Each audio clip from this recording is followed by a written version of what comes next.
సునీతమ్మ గారి గెలుపు కోసం అహర్నిశలు కృషి చేస్తున్న మన విష్ణువర్ధన్ రెడ్డి గారిని మాట్లాడాల్సింది కోరుతున్నాను.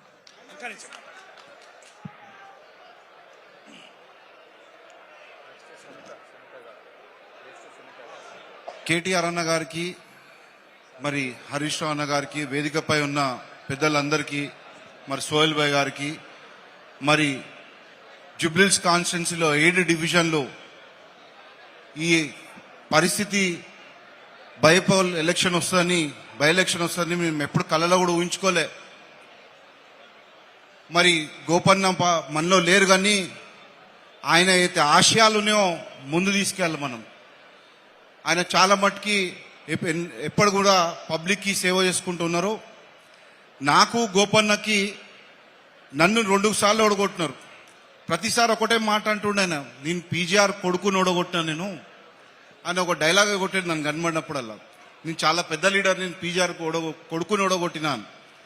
మరి మా ఇద్దరికి ఎప్పుడు కూడా ఆయన టీడీపీలో ఉన్నా కూడా, బీఆర్ఎస్లో ఉన్నా కూడా, కౌంటింగ్ రోజు కూడా మేమిద్దరం ఉన్నా కూర్చొని టిఫిన్ చేసి నీకింత వచ్చింది నాకింత వచ్చిందని ఒక్కొక్క, మా ఇద్దరికి ఎప్పుడు కూడా ఆయన టీడీపీలో ఉన్నా కూడా, బీఆర్ఎస్లో ఉన్నా కూడా, కౌంటింగ్ రోజు కూడా మేమిద్దరం ఉన్నా కూర్చొని టిఫిన్ చేసి నీకింత వచ్చింది నాకింత వచ్చిందని ఒక్కొక్క రౌండ్కి జోకులు వేసుకుంటాం, మాట్లాడినాం. కానీ ఎప్పుడు వ్యతిరేకత మేము చేసుకోలేదు. గోపన్న సెకండ్ టైం ఎమ్మెల్యే ఇప్పుడు ఈ ఎస్పీఆర్ హిల్స్ మా తాతయ్య నానమ్మ పేరు మీద ఉన్న బస్తీ ఇది. ఇక్కడ ఒక రిజర్వాయర్ ఉండే, నేను ఎమ్మెల్యే ఉన్నప్పుడు 1,50,00,000 నేను ఆ రిజర్వాయర్ శాంక్షన్ చేసి పెట్టిండే. అనుకోకుండా అప్పుడు కిరణ్ కుమార్ గవర్నమెంట్ కొన్ని కారణాల వల్ల ఆగిపోయిండే.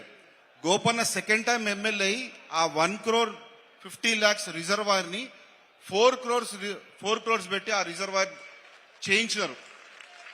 మరి ఆయన పేరు పెట్టాలని నేను గతంలో కూడా తలసాని శ్రీనివాస్ యాదవ్ గారికి కూడా చెప్పడం జరిగింది, యూస్ కూడా సంతాప సభలో. ఆ ఒక రిజర్వాయర్ పేరు గోపన్న పేరు పెట్టాలి.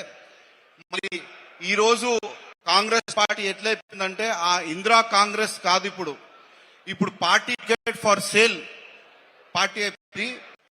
ఈ యొక్క కాంగ్రెస్ పార్టీ మా బ్లడ్, మా ఫాదరు, మేము, మా తాతలంతా కాంగ్రెస్ అన్నాం.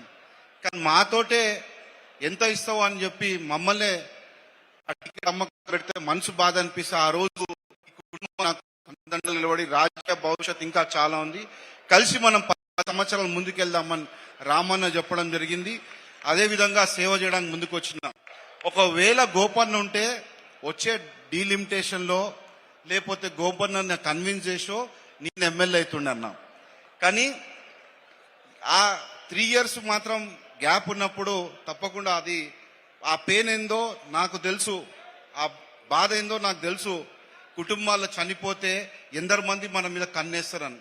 ఫస్ట్ మనిషి నేనే, అమ్మా నీకున్నా నేను అండదండగా నేను ఉంటా, నువ్వేం టెన్షన్ పడకు, ఎవరు ఏమైనా అని మొదటి సంతాప సభ షేక్పేటలో జరిగింది. ఆ రోజు అన్న గోపన్న కా దుష్మన్ ఓ మేరా దుష్మన్, అప్నా దుష్మన్. కాబట్టి ఇప్పుడు మీకు ఇక్కడ జానకమ్మ తోట ఎవరెవరు తెలుసు అన్న, యూసు కూడా జానకమ్మ తోట చేతులు ఎత్తండి. ఆ జానకమ్మ తోట గురించి ఈ కాంగ్రెస్ టికెట్ పోయింది. రేపు కాంగ్రెస్ వస్తే అక్కడ జానకమ్మ తోట అనేది ఉండనే ఉండదు. మనకి రామరాజ్యం కావాలా లేకపోతే రావణ రాజ్యం కావాలా కోరుకోవాలి, రామరాజ్యమే కావాలని రామన్న కోరుతున్నాను. మనమందరం ఏ కాంగ్రెస్ ఆల్రెడీ అయిపోయింది ఇక్కడ జుబ్లీహిల్స్ కాన్స్టిట్యున్సీలో, మళ్ళీ చెప్తున్నా, నేనుంత కాలం ఇక్కడ కాంగ్రెస్ జెండా ఎగరనీయకుండా చేస్తా తప్పకుండా. మరి గోపన్న కూతురుంది అక్షరామ్మ, ఆ పాపకు కూడా ఎప్పుడు ఒక వాళ్ళ బాబాయ్ లాగా అన్ని విధాలుగా నేను అండదండగా ఉంటా అని కోరుకుంటూ, రాబోయే రోజుల్లో సునీతమ్మకు కూడా నేను వాళ్ళ పిల్లోడు అనుకోండి, కొడుకు అనుకోండి, లేకపోతే తమ్ముడు అనుకోండి, అన్ని విధాలుగా నేను అండదండగా ఉంటా అని కోరుకుంటున్నాను. దయచేసి అందరు వినాలి. సునీత గారు మాట్లాడతారు, క్యాండిడేట్ మన అభ్యర్థి గారు. ఇప్పుడు తర్వాత తలసాని గారు, హరీష్ అన్న గారు, కేటీఆర్ గారు, వీరే మాట్లాడేది. అందరూ మాట్లాడాక కేటీఆర్ గారు